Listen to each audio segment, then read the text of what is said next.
So you're planning a Greek cruise with Virgin Voyages? Perfect. Think of this as your ultimate master plan. We are going to walk through everything you need to know to get from your front door, say in Houston, Texas, all the way to the top deck of that beautiful ship, ready for an incredible adventure. Let's get right into it. Okay, so here's our roadmap. We're going to cover the best way to fly into Athens, where you should stay, how to get around that massive port, throw in some really important first-timer tips for Virgin, and then, of course, take a look at that amazing island itinerary. This is basically your stress-free guide to paradise. First things first, getting you across the pond. Now, here's a key fact you got to know right off the bat. There are no non-stop flights from Houston to Athens, so choosing the right one-stop route, that's not just a tiny detail. It's pretty much the first step to making sure your vacation starts off great. Now, this is where it gets kind of cool, because you can actually customize your journey right from the get-go. I mean, what's most important to you? Are you looking for the best food and service on board? Turkish Airlines is almost always a winner there. Want a super efficient, easy connection? You can't go wrong with Lufthansa through Munich. Or maybe you just want to land as early as possible and hit the ground running. Well, that United flight through Newark is pretty much designed for that. So, if you only take one thing away from this section, let it be this: protect your vacation.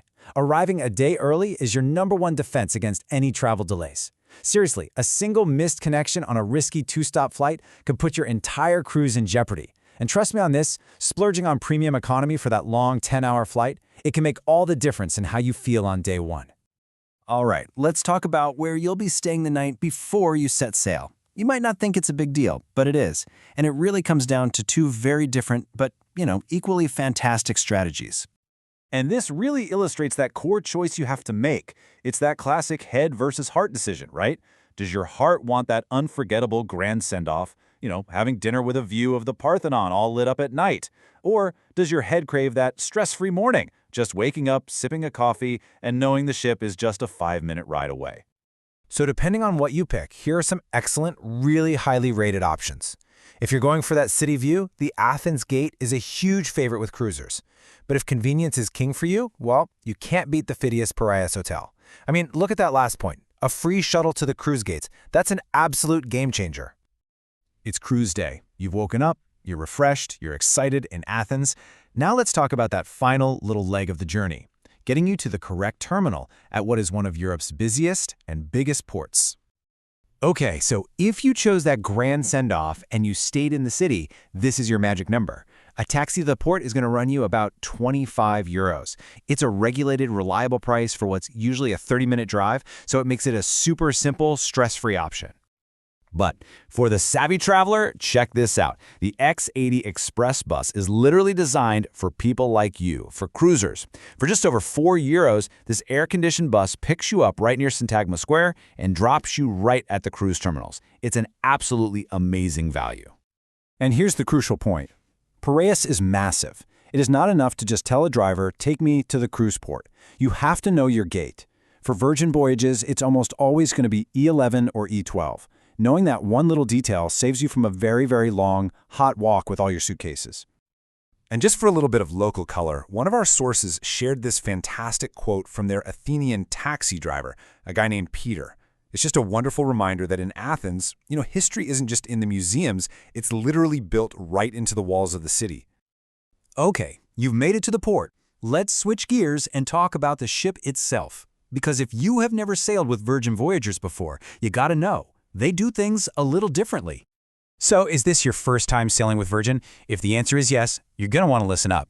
Understanding their unique approach is absolutely essential to starting your vacation on the right foot. So let's break it down. The entire Virgin experience, and I mean everything, runs through their app. It's your boarding pass, it's your room key, it's how you book restaurants, how you plan your day, it's everything. So the #1 thing you can do for yourself is download it and get all of that stuff done at home before you even start packing. And this slide right here, this perfectly captures that unique Virgin vibe. It's basically an adults-only playground. There are no stuffy formal nights, no crowded buffets. Instead, you get these amazing restaurants that are included, Wi-Fi is free, and they have these fun signature events like Scarlet Night, so you absolutely have to pack something red. And yes, it is real. You can literally shake your phone and have champagne delivered to you wherever you are on the ship. You've planned, you've packed, you've boarded the stunning Scarlet Lady without a hitch. Now let's get to the best part, the incredible week of island hopping you have ahead of you. And this right here brilliantly illustrates the amazing journey you're about to take. I mean, you're hitting the absolute greatest hits of the Aegean. Historic Rhodes, beautiful Bodrum, iconic Santorini, and the real showstopper, that overnight stay in Mykonos, that gives you a chance to experience its world-famous energy long after the sun goes down. It's amazing. Okay, we've covered the whole journey, from Houston all the way to the Greek islands. But before we wrap this up, I have one last absolutely crucial piece of advice for your trip home. Please, I really cannot stress this enough. Even though the ship gets in early, Piraeus is a super busy port, and the traffic in Athens can be really unpredictable. Just give yourself a buffer. Booking a flight for noon or later just ensures you end your amazing vacation on a relaxed note, not in some frantic, stressful race to the airport. So there you have it, your complete master plan from start to finish. Every logistical question is answered. The only thing left for you to decide is, once you're on that ship, sailing through the Aegean, are you going to head for the ancient history first, the incredible food, or maybe just those stunning island views? Enjoy your voyage.